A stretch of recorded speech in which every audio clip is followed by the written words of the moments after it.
Hola, ¿qué tal? Soy Dora Villalobos Mendoza y ya usted escuchó, estamos en Nuestras Voces, este programa Derecho Humanista que transmitimos aquí en Antena todos los jueves. Y hoy tenemos mucha información. Tengo una invitada muy especial. A mí me da mucho gusto cuando viene Alejandra Nuño porque nos habla con una claridad que a mí me encanta. Te doy la bienvenida, Ale. Me da mucho gusto que estés acá. Y el tema que vamos a tratar hoy, decíamos ahorita antes de entrar al aire, el tema que vamos a tratar hoy es de vital importancia y apenas si lo andamos comentando, ya tenemos un buen rato con esta alerta. Es una alerta que ordena el mecanismo para proteger a personas defensoras de derechos humanos y periodistas y nada más y nada menos que este mecanismo ordenó una alerta para Chihuahua. Ahorita le vamos a contar de qué se trata, por qué, dónde estamos, qué es esto de tener una alerta en Chihuahua para proteger personas defensoras de derechos humanos y periodistas. Antes déjeme ofrecerle unos libros porque usted puede llamar y se los puede llevar, se los vamos a regalar. Mire, tenemos 6 de estos. Este se llama Mujeres, los Pilares de México. Lo escribió Aarón Lara Sánchez y es una edición se llama Mujeres Pioneras de México y lo regala el Partido Encuentro Social. Tenemos 6 de estos libros, usted se llama Mujeres, los Pilares de México, y con mucho gusto nos puede marcar aquí al teléfono en el estudio 432-3003, nos da su nombre y tiene 2 días para venir a recoger su libro. De este tenemos 6 libros, los tenemos ya aquí en recepción para que, si usted se anota, llama al 432-3003, y luego tenemos 4 de estos. Esto se llama Lo Personal es Político. Y este libro lo está donando el partido Nueva Alianza y dice, las mujeres en la construcción del ámbito político, México siglo XIX y siglo XX. Entonces tenemos de estos 4 y de estos 6, usted debe de llamar al 432-3003 si es que le interesan estos libros y tiene 2 días para venir a recogerlos aquí a Antena y ahí en recepción ya están estos libros. También nos puede mandar WhatsApp al 614-363-2021 y ahí Pamela le toma los datos para que usted venga por los libros. Y antes de entrar de lleno con Ale, con este tema de la alerta, déjeme y le cuento. Resulta que ayer arrancó en el Congreso del Estado, ya se puso en marcha, se estableció, la comisión que va a discutir esta iniciativa para tipificar el feminicidio en Chihuahua. Los diputados y diputadas que integran esta comisión, pues ayer se reunieron, fue la primera reunión para crear este comité. Invitaron a organizaciones de la sociedad civil, a varias instituciones gubernamentales, como la titular de la Fiscalía de la Mujer, estuvieron también del Instituto Chihuahuense de la Mujer y estuvimos integrantes de varias organizaciones que integramos el movimiento de mujeres, muchas. La gran mayoría que estábamos ahí éramos del movimiento de mujeres. ¿Por qué razón? Pues el movimiento está más que interesado desde siempre en discutir el tema del feminicidio, obviamente, ¿no? Bueno, pues ayer estuvimos ahí en esto que fue la instalación. Ellas, la comisión, diputados y diputadas le llaman la instalación de esta mesa técnica. Es una mesa técnica que empieza la discusión por dónde debe de ir. Lo que queda claro es que se va a tipificar, eso ya no está en discusión. Lo que está en discusión ahorita y ayer empezó es cómo tipificar, con qué características tipificar el feminicidio. Y yo le quiero presentar un video de lo que está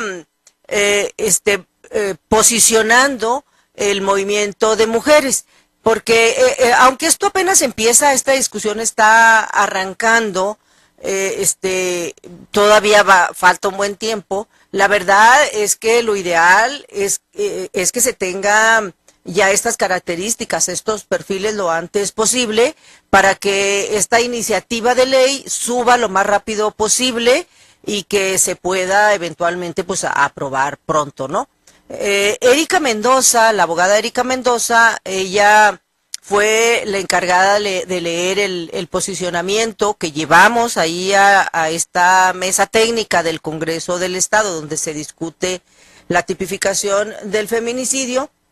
Un posicionamiento muy general, es un posicionamiento general, pero sí abre la puerta a esta discusión que se tiene que dar allí en el Congreso. Es muy importante porque Chihuahua ya es de los pocos estados donde falta tipificar el feminicidio. De hecho, nos han cuestionado mucho al estado de Chihuahua de por qué no tipificamos acá el feminicidio, si Chihuahua se convirtió, particularmente Ciudad Juárez, en el emblema del feminicidio a nivel nacional, a nivel internacional. Bueno, pues hay muchas razones legales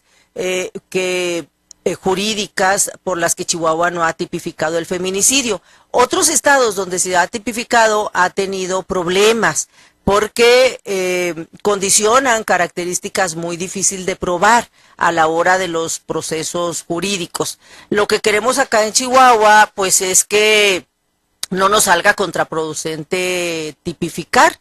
Lo que queremos acá en Chihuahua es que analicemos bien, discutamos bien y que vayamos con una iniciativa muy, muy concreta donde no se nos dificulte a la hora de los procesos, no se nos dificulte probar el feminicidio. Parece que estamos batallando con el video por cuestiones técnicas. Me paso al siguiente tema, en lo que sí les parece. Acá en la cabina están tratando de bajar el video que yo les decía de Erika, pero al ratito, si lo tenemos, con muchísimo gusto se los podemos presentar por cuestiones técnicas, porque es un video que está en internet, entonces se está dificultando, esa es la razón. Entonces, bueno, pues mientras tenemos sí, ya lo tenemos. Ah, excelente, excelente, lo podemos ver. La documentación de los casos llevada a cabo por el Observatorio Nacional, llevada a cabo por la sociedad civil, nos indica cuáles son las coincidencias en estas razones de género básicamente, y son que las mujeres son consideradas usables, desechables, prescindibles y maltratables. Esto debe advertirse de las razones de género.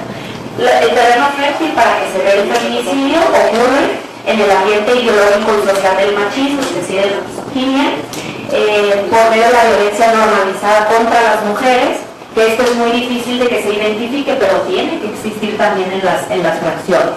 Las ausencias legales y de políticas de gobierno, y cuando se generan condiciones de convivencia insegura para las mujeres. A grandes rasgos encontramos dos áreas de feminicidios, que son los feminicidios activos o directos, que son asesinatos de niñas y mujeres y estas serían las formas de feminicidios activos o directos: por violencia familiar, en nombre del honor, situaciones de conflicto armado relacionadas con la identidad de género y con la orientación sexual, el infanticidio femenino y la selección de sexo basada en el género, y las relacionadas con el origen étnico y la identidad indígena. Es decir, una razón evidente de género tiene que ser el homicidio de las mujeres indígenas, bajo cualquier circunstancia en que estos homicidios ocurran. Otra área serían los feminicidios pasivos o indirectos, que se conforman por las muertes debidas a abortos inseguros y clandestinos, la mortalidad materna, las muertes por prácticas dañinas, las muertes vinculadas al tráfico de seres humanos, el tráfico de drogas, el crimen organizado y a las actividades de las pandillas o bandas criminales, la muerte de las niñas o de las mujeres por negligencia, por privación de alimento o por cuestiones de maltrato. Las modalidades que advertiríamos o que surgieron en estos foros son las modalidades de íntimo, no íntimo, infantil, sexual sistémico, por prostitución o por ocupaciones estigmatizadas, por trata de personas, por tráfico, el homicidio transfóbico, lesfóbico, racista o por mutilación. Y el análisis jurídico del tipo penal que en un momento dado tendremos que hacer para lograr una adecuación, un adecuado tipo sería, se comentó si el tipo de feminicidio atentaba contra la igualdad. Evidentemente llegamos a la conclusión de que no es así.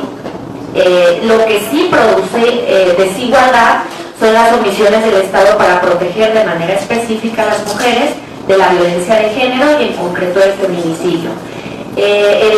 Por otro lado, también vimos que el hecho de tipificar el feminicidio de acuerdo a las recomendaciones de la CEDAW tiene que ver con normas temporales emergentes y que surgen por una necesidad específica en un contexto determinado, pero que lo ideal sería es que cuando no exista una sola más, pues entonces el feminicidio tampoco existe. Esa sería la razón por la cual no es desigual. El delito de feminicidio se trata de un delito autónomo y concluimos en estos foros que así es, que debe tratarse como un delito autónomo y que además la tipificación del feminicidio debe de incluir el análisis de todos los demás tipos penales o delitos que se encuentran en la humanidad de esa mujer en cuanto a su análisis, porque cada uno de ellos tiene que tener un análisis autónomo. Eso yo no lo veo incluido, por ejemplo, en el tipo general de feminicidio. Luego, también atender a que el feminicidio se analiza desde una óptica distinta porque su naturaleza jurídica es diferente, es un delito pluriofensivo, es decir, tenemos que hablar de que no solamente en el tipo penal, no solamente estamos hablando de la muerte de una mujer por razones de género, sino de que todo ello tiene una mayor lesividad porque atenta contra la igualdad, contra la no discriminación, contra el derecho a la integridad física y psicológica, el derecho a la dignidad, el derecho a la libertad, a la seguridad, a no ser sometida a la tortura, a la vida por supuesto y a una vida libre de violencia.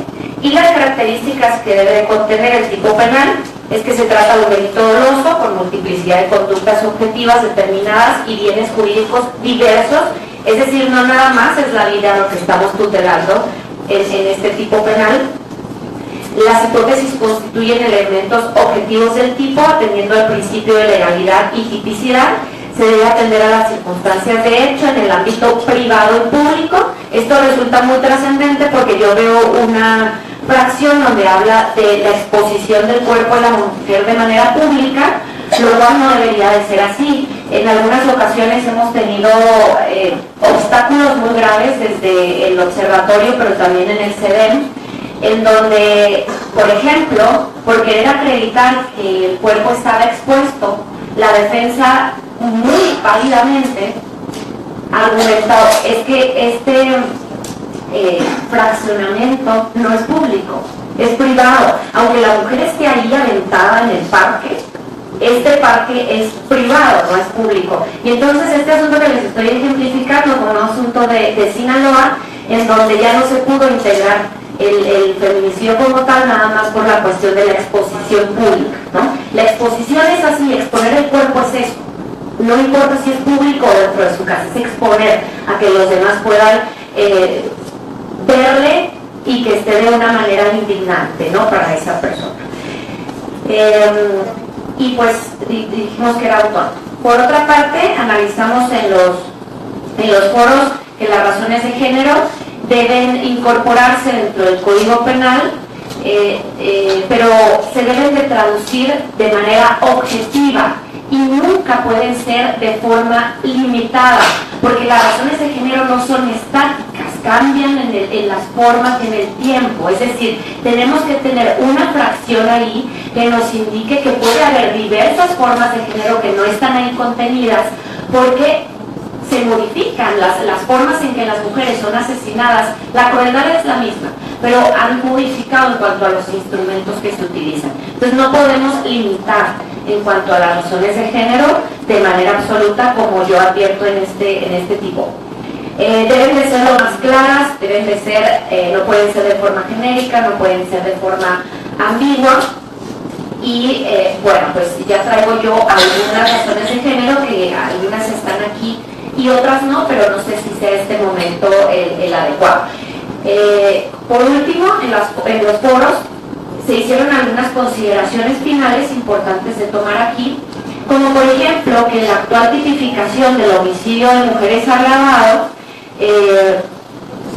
si bien es cierto, hay una resolución de la Suprema Corte, también es cierto que el contenido o las modificaciones que se realicen para tipificar el feminicidio deben de ser suficientes para no tener los problemas que hay en 17 estados de la República, donde no se ha podido integrar una sola carpeta de investigación, porque las razones de género que el legislador ocupó no son ni las que son y tampoco están realizadas de manera en que casi se explique y se diga a qué se refiere, porque luego no podemos integrarlo.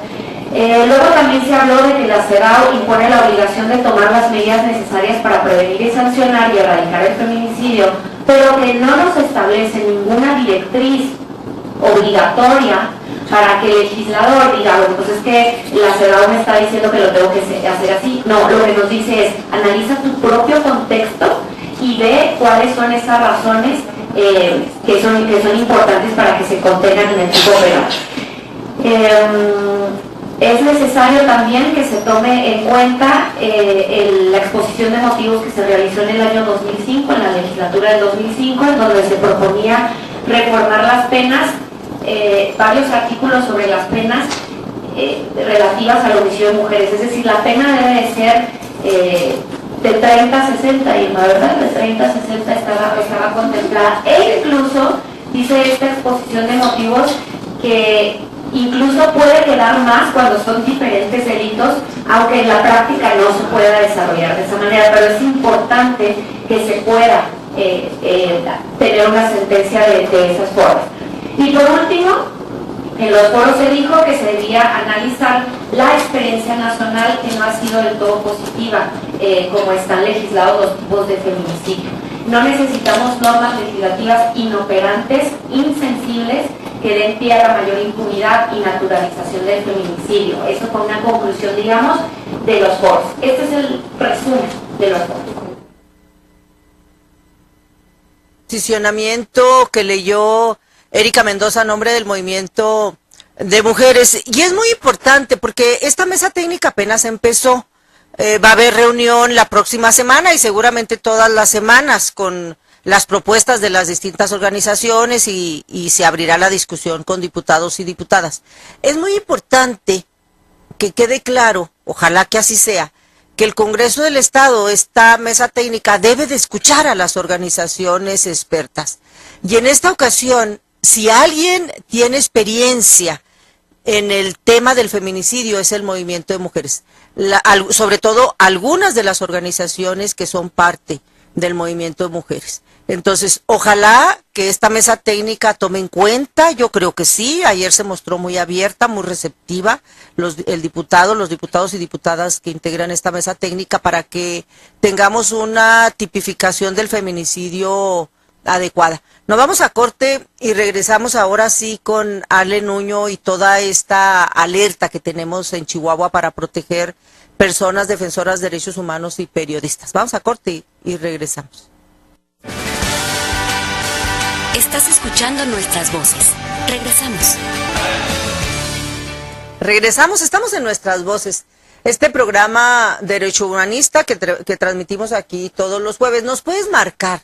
Usted nos puede marcar al 432-3003 o nos puede mandar WhatsApp al 614-363-2021. Con muchísimo gusto preguntar, cuestionar lo que usted guste.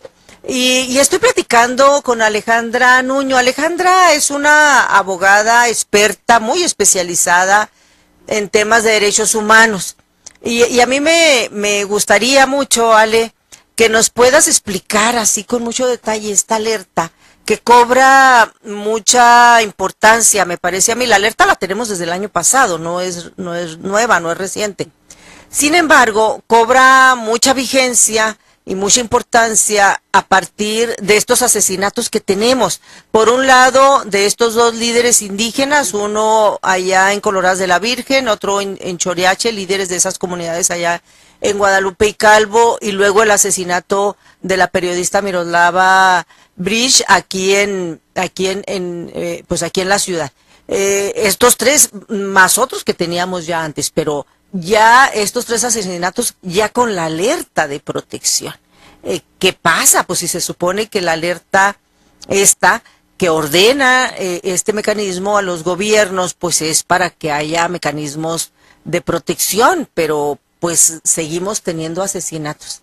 Bienvenida, Ale, y tú detállanos con pues lo mejor que se pueda para poderle entender, ¿no? Muchas gracias, Dora. Como siempre, estar aquí es un placer. A ver, un poco, en México existe una ley para la protección de personas defensoras de derechos humanos y periodistas, que es una ley ícono a nivel mundial, porque no muchos países tienen leyes de protección. De hecho, a nivel continental, México fue el primero, aunque Colombia tenía un mecanismo de protección, pero Guatemala, algunos países habían hecho algunas cosas, no había habido una ley.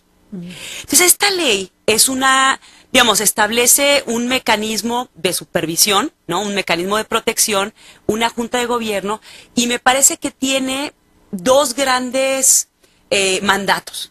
Uno, la protección. Una persona que esté en riesgo, un periodista que esté en riesgo, una persona defensora de derechos humanos que esté en riesgo, puede ir al mecanismo y pedir que le protejan, que le adopten medidas, que pueden ser medidas duras, es decir, un chaleco antibalas, una escolta, un botón de asistencia, o medidas políticas de protección, también que esas sirven un oficio a las autoridades, ¿no? El decir que la persona está siendo protegida.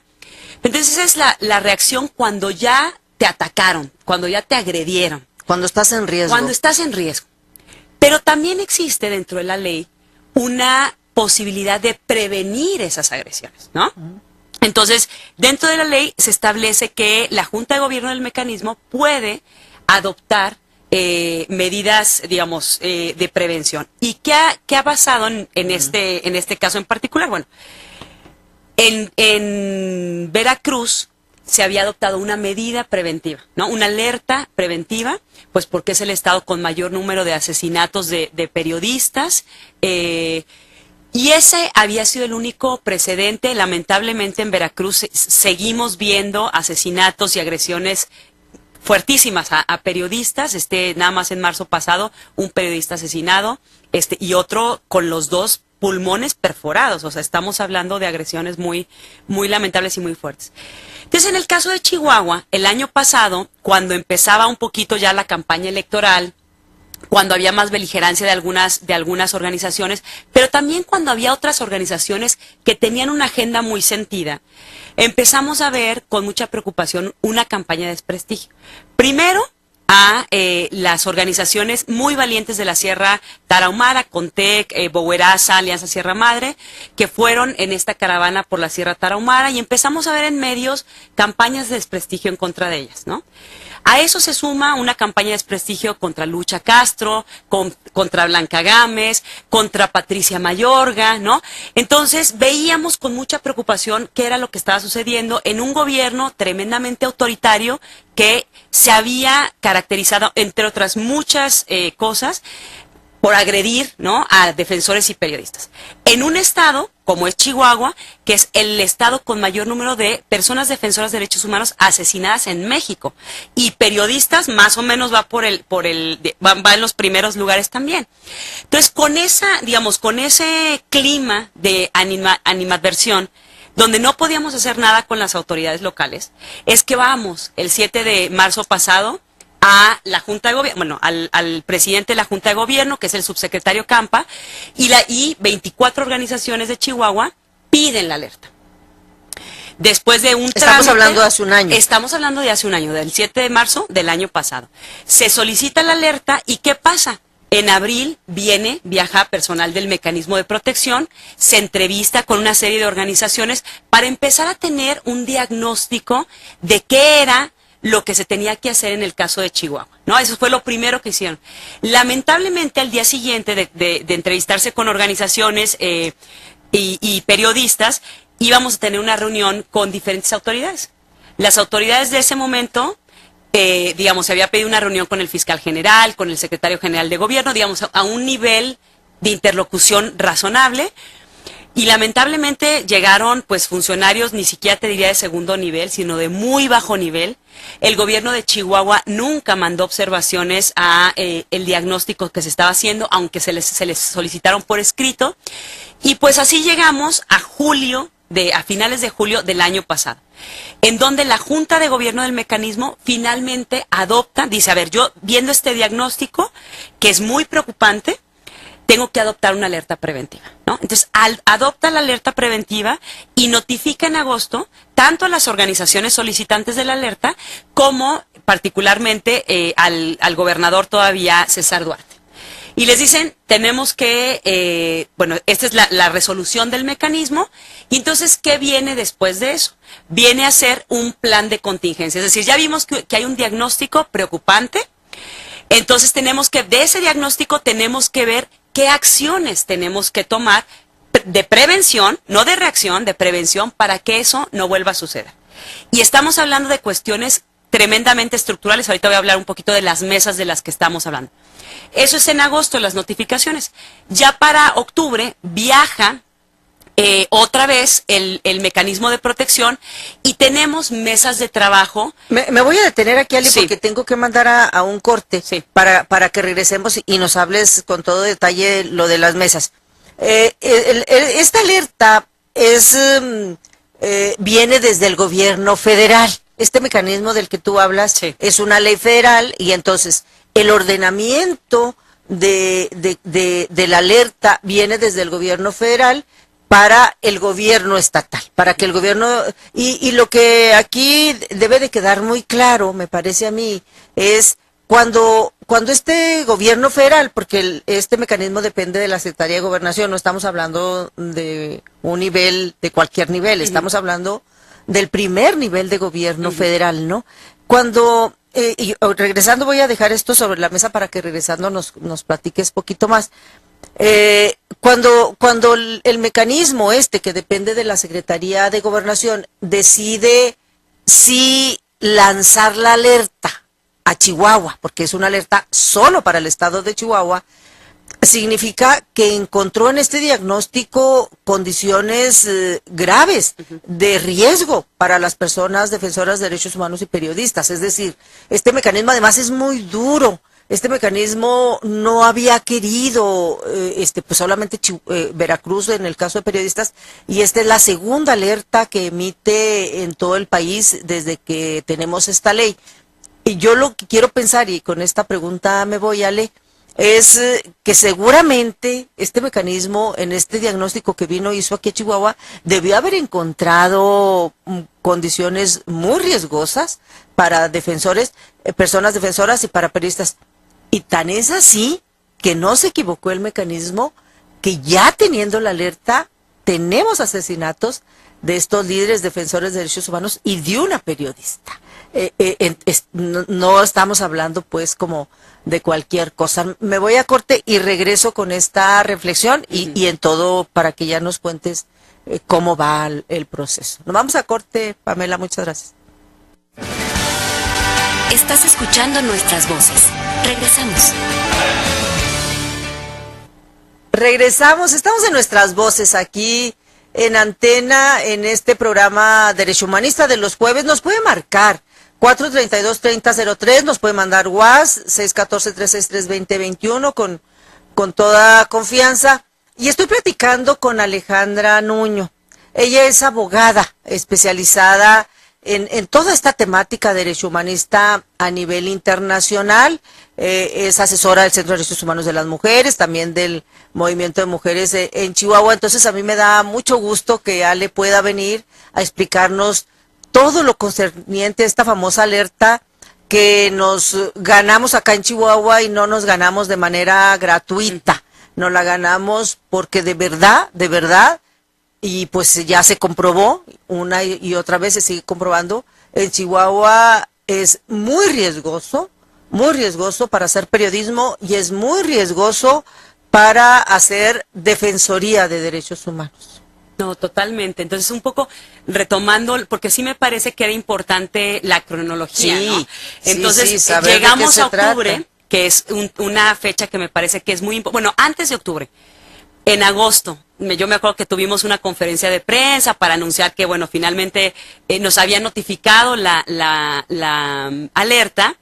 Y por entonces había habido una agresión a un camarógrafo, sí, ¿no? Yo creo que era del Heraldo o del Diario. Entonces uno decía, bueno, a ver, el mecanismo acaba de adoptar, ¿no? La alerta, acaba de notificar y era como pues un enfrentamiento directo de decir, no me importa lo que, ¿no? Lo que pase, yo voy a seguir con agresiones, ¿no? Por parte de policías en ese momento. Entonces, después de eso, octubre, tenemos esta reunión porque efectivamente decíamos, el diagnóstico que por cierto es público, digamos, es un resumen por supuesto de lo que se trabajó, sobre todo con las organizaciones solicitantes que fueron las que más aportamos en este proceso y seguimos aportando.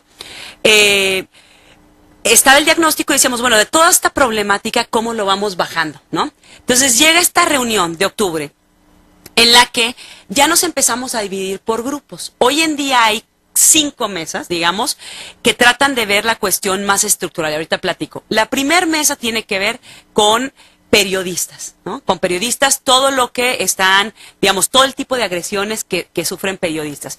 Y de nueva cuenta, adelantarse a futuras agresiones. Por ejemplo, el Código Penal de Chihuahua todavía tiene figuras que criminalizan la libertad de expresión, ¿no? El bendito artículo 333, el 282. Entonces, hay una discusión sobre, sabemos, la regulación de la publicidad oficial, ¿verdad? Sabemos que se está discutiendo una posible ley para la protección de periodistas y de defensores acá. Entonces, hay muchas cosas que tenían que ver la situación laboral, las condiciones laborales de las y los periodistas es un tema completamente estructural. Entonces, esa es una de las mesas. Otra de las mesas tiene que ver con la situación de algunos grupos en situación de vulnerabilidad, valga la redundancia, particularmente mujeres u organizaciones que apoyan los derechos de las mujeres, de la diversidad sexual y de los migrantes, ¿no? Y ahí vemos cómo, por ejemplo, ha habido campañas muy fuertes en contra a mí me parece, de muchos grupos de derecha o de ultraderecha restringiendo derechos. Sí. La tercera mesa tiene que ver con medio ambiente, sobre todo lo que sucede en los municipios de Buenaventura, de Namiquipa, de Rubio, que tiene que ver con el agua, que tiene que ver con la minería, ¿verdad? Y que sabemos que en esos municipios y particularmente en Buenaventura tenemos a 3 barzonistas asesinados, entre otros muchas agresiones. La cuarta mesa tiene que ver con la Sierra Tarahumara. Sí. Entonces, un reto increíble en este estado desde hace muchas décadas y que tiene que ver con la seguridad en la sierra, que tiene que ver con cómo abordar las problemáticas ambientales, ¿no? De permisos irregulares que ha otorgado, de aprovechamiento forestal que ha otorgado, por ejemplo, la Semarnat, toda la cuestión agraria que vemos que ha generado muchos conflictos en las comunidades. Entonces, esa parte, insisto, la parte estructural, la parte que cuesta, ¿no? Eso es lo que vamos a ver. Y la última mesa tiene que ver efectivamente con una cuestión transversal estructural. Cómo reformamos instituciones para que puedan servir de la mejor manera, cómo podemos, tener una mejor atención en términos de impunidad, de abatimiento de impunidad, en términos de reparación, etcétera, ¿no? Entonces ahí, cómo se reforma la fiscalía, cómo puede atender mejor la CEAF. Todo ese tipo de cuestiones tienen que ver con la parte más estructural. Y yo insisto, es cierto lo que tú decías, Dora, esta es una alerta en la que todo el mundo tiene muchas expectativas. ¿Por qué? 1, porque es la primera a nivel nacional donde tenemos tanto a defensores y periodistas en una única alerta.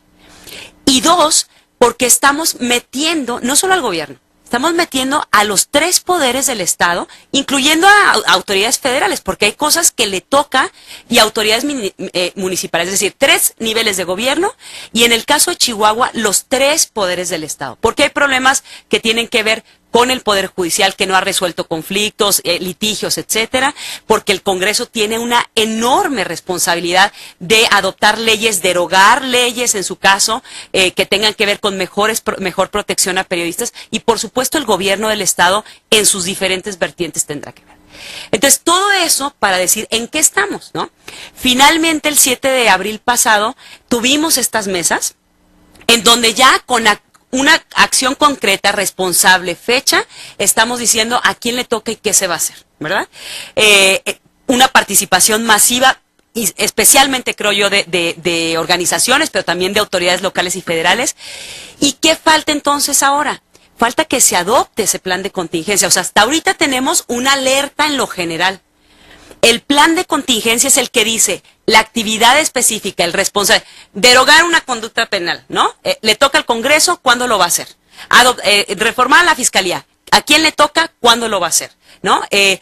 Meter medidas de seguridad en la sierra, ¿a quién le toca? ¿Cuándo lo va a hacer? Eso es lo que nos interesa porque es la carnita de la alerta. Y justamente, Ale, llegó la gente de Repechique, que está acompañando, le está dando acompañamiento legal y psicosocial, Conte, especialistas ahí en Conte, en consultoría técnica, que es parte justamente de esta alerta, y andan acá en Chihuahua, compañeros, compañeras de Repechique, Rarámuris de Repechique, justamente denunciando la problemática que tienen en su comunidad. Nos vamos a ir a un corte para integrarles en esta mesa a la gente que llegó de Repechique para que nos cuenten qué es lo que traen. Vamos a corte y regresamos. Porque tenemos casa llena y entonces no se apure, va a haber mucha gente usted aquí parada, no hay problema, no pasa nada, porque viene mucha gente de Repechique y bueno, pues queremos que toda esté acá, ¿no? Yo le doy la bienvenida si nos abren ahí tantito la pantalla para que sepan de qué estoy hablando, les doy la bienvenida y ahorita pues nos presentamos, y Diana que nos presente además, ¿no? Diana Villalobos, que viene de Conte, encabezando esta comitiva de Repechique, y que nos viene, bueno, decía Ale, justamente cómo es que se da esta alerta a raíz de toda la problemática de violaciones a derechos humanos, particularmente en la sierra, pero también en las ciudades. Y justamente Repechique es una de las comunidades indígenas, de muchas, que tiene problemas. Le da acompañamiento psicosocial y legal, le comentaba yo, Diana Villalobos y toda la organización de Contec, y andan aquí en Chihuahua justamente denunciando las broncas que tienen. Entonces, bueno, pues aquí está toda la gente. Sí, me abren, por favorcito, la cámara para que nos presenten y quién nos va a presentar y quién nos va a decir de qué se trata y quiénes son quienes vienen. Si me hacen favor de acercarse, pero mucho al micrófono, pero mucho, así, muchísimo al micrófono. ¿Por qué no me abren la pantalla si me hacen favor? Ándele, porque yo estoy, dice que tenemos aquí casa llena y la gente que nos sigue en Face no sabe de qué estoy hablando. Diana, tú si quieres introduce o quién quiere. Si nomás acércate, pero mucho el micrófono si me haces favor. ¿De qué se trata? Sí. ¿Y quiénes vienen? Bueno, yo no represento a la comunidad, aquí vienen Así sus es. representantes y sus voceros. Yo trabajo en soy la directora de la Consultoría Técnica Comunitaria y nosotros acompañamos y asesoramos a la comunidad de Bosque San Elías Repechique. Aquí está su gobernador y sus representantes e integrantes. Y queremos tratar dos asuntos. Vienen pues a la ciudad a tratar dos asuntos. Uno, que es la semana pasada el Congreso firmó un exhorto en donde le da voz a representantes del Consejo Supremo de la Tarahumara y a una comunidad de San Elías que colinda con Bosque San Elías Repechique, pero que son comunidades diferentes, y les da voz y sacan un exhorto el Congreso para revisar un fideicomiso que esta comunidad Bosque San Elías Repechique obtiene para el pago de una indemnización de daños, ¿sí? Por una sentencia. Por el famoso aeropuerto. Sí, por los daños causados. Aquel polémica, y que al final, después de mucho batallar, se hace el fideicomiso. Lo están cuestionando el fideicomiso. Lo está cuestionando la otra comunidad, pero ya ahorita. Y el otro tema es la tala porque Semarnat dio 8 permisos de aprovechamiento forestal a particulares, y esta comunidad Bosques San Elías Repechique, que no tiene el reconocimiento formal de ese territorio, el reconocimiento legal, ha dado una lucha desde 1940 demandando la tala y el despojo del que han sido objeto, ¿no? Y tuvieron todo el mes de marzo y parte de abril en un plantón pacífico para impedir que sacaran la madera. Y Semarnat no hubo autoridad que respondiera a ese problema. Por tal motivo se tuvieron que amparar. Perfecto. ¿Sí? ¿Cómo te llamas? Mi nombre es José. Pero te tienes que hacer así, mira, como mi nombre es... de lo lejos que yo estoy. Ajá. Mi nombre es José Antonio Montes Enríquez, integrante de la comunidad de Bosques San Elías Repechique. José Antonio Montes. ¿Y vinieron tú y toda tu gente, José Antonio, desde Repechique Sí. a Chihuahua a denunciar eso? Sí, más que nada vinimos porque vimos las notas que hacen públicas, no sé, los medios que hemos visto, donde el diputado Miguel Vallejo, si no me equivoco, y Imelda Beltrán hacen un exhorto al Congreso cuestionando el fideicomiso, porque hay algunas personas de una comunidad de San Elías que está pegada a la de nosotros, que dice que son beneficiarios, o sea, que quieren acceder a eso, cuando nosotros venimos a aclarar eso para que la diputada Beltrán y luego Miguel Vallejo, donde ellos, en la nota que publican ellos, dicen que quieren información, o sea, le piden a COEPI que aclare la situación de cómo está el fideicomiso. Entonces nosotros, pues, nos organizamos y nos vinimos a aclararle, a decirle a Beltrán Amaya, me parece que es el otro pedido. ¿Ya vieron a esta diputada y a este diputado? No la hemos se han visto. juntado. ¿Se van a juntar? ¿Tienen cita? ¿Les van a recibir? No sé. Van a ir al Congreso. Sí tienen ya la... Sí, puede ser. A las 2 de la tarde nos dice Diana que tienen la cita. Porque es importante que el grupo vaya y personalmente les explique, ¿no? Sí. También yo le hacía la solicitud de que nosotros queríamos una reunión más o menos privada, porque nosotros conocemos a los que dicen que son ¿Quiénes les están, José Antonio, quién está cuestionando el fideicomiso? Son 2 personas que dicen que son derechohumanistas, o sea, de ahora no hablan ellos, pero en sí haga de cuenta que son los que mueven la comunidad que ¿Qué comunidad es la que, cómo se llama? Es un ejido de San Elías. San Elías. Ajá. Así se llama, San Elías. Ajá. No más que nosotros, la comunidad de nosotros, la que ganó el amparo, pues comunidad de Bosques San Elías Repechique, o sea, son 2 comunidades. Hay como los nombres ahí, que como siempre hay comunidades con nombres muy parecidos o muy iguales, y luego quieren aprovechar ellos que se parecen los nombres para crear confusión y que ellos también entren a este beneficio. ¿Por ahí va o cómo va? Sí, de hecho es que ahorita tuvimos una rueda de prensa donde nosotros aclaramos, o sea, yo hice una de las declaraciones que antes del 70, o sea, más antes, esta comunidad venía siendo una sola. No más que ellos, les dan 2,000 hectáreas reconociéndolo como comunidad, como ejido San Elías. Entonces los que no formamos parte de lo que quedamos fuera de ese límite donde les dieron las 2,000 hectáreas, pues nos expulsan de ahí, o sea, expulsan a toda la gente. Se separaron, se dividieron, pues la comunidad se dividió. ¿Con qué razón? ¿Con qué razón se llaman las 2, pues, San Elías? Ajá. Se divide entonces, y una se llama San Elías y otra Bosques San Elías de Repechique. Así es. Son 2 diferentes comunidades. Ajá. La que tuvo la problemática y hizo toda la disputa legal, que gana además, ahí al gobierno del estado y a las empresas, porque instalaron el aeropuerto allí en Krill, este famoso aeropuerto donde se hizo toda la tremenda polémica, y al final lo que quedó fue una sentencia que pues obligó a la indemnización, a crear un fideicomiso donde ustedes se les indemnice. Hasta ahí vamos bien. Sí. ¿No les ha llegado entonces la indemnización? No, por ya, este lío? sí, ya, de ¿Ya hecho, tienen? ¿Ya les dieron a ustedes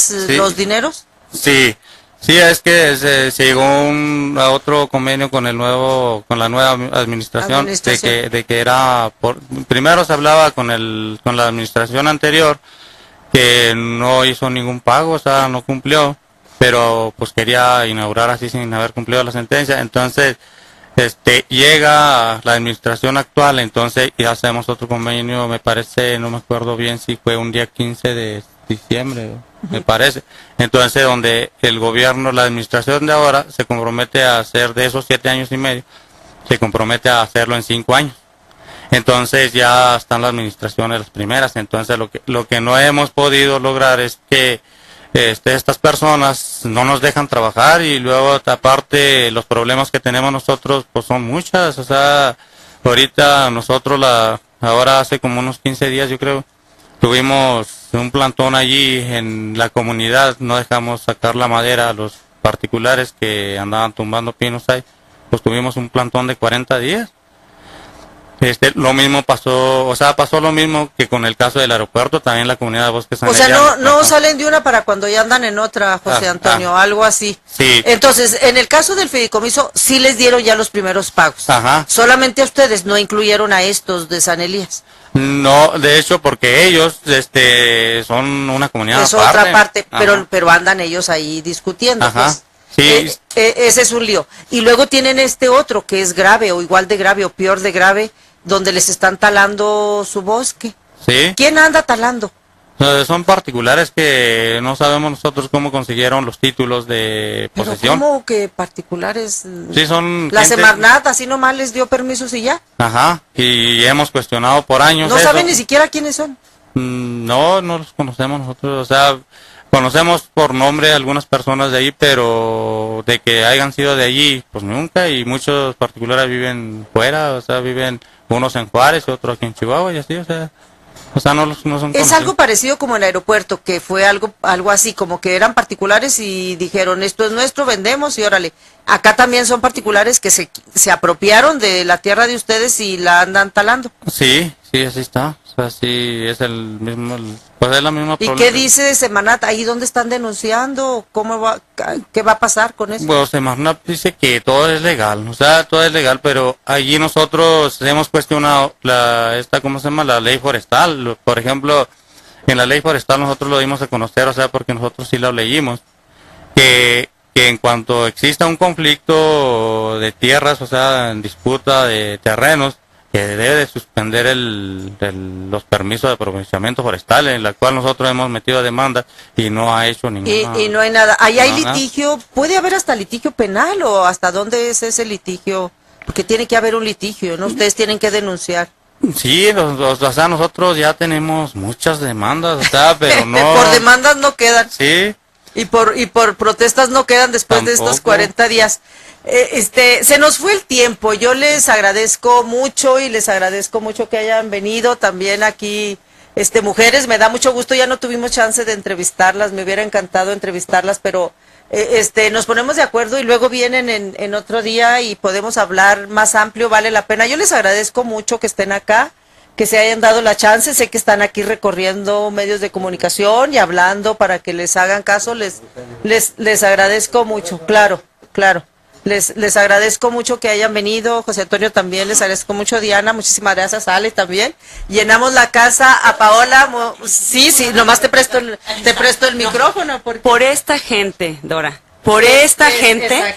es que la alerta es tan importante, Sí, ¿no? así es. Esta gente que hace un trabajo de lucha de sus bosques que tanto quieren y tanto cuidan, por esa gente es la que vale la pena. Entonces, ojalá que tengamos una alerta pronto. Sí, de esto estabas hablando, digo, para que se entienda bien, ¿no? Necesitamos que esta alerta ya se instrumente.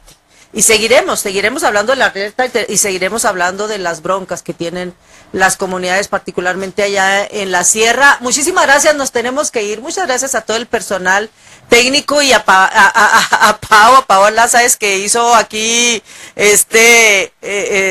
pues ahí malabares para que pudieran caber toda la gente. Muchas gracias a toda la gente que nos apoya, al personal técnico, a Paola, a Pamela, perdón, a a Paulina, a Valentina, a Juan Ramón y particularmente a Pao Sáenz. Muchas gracias y muchas gracias a usted por seguirnos. Hasta la próxima.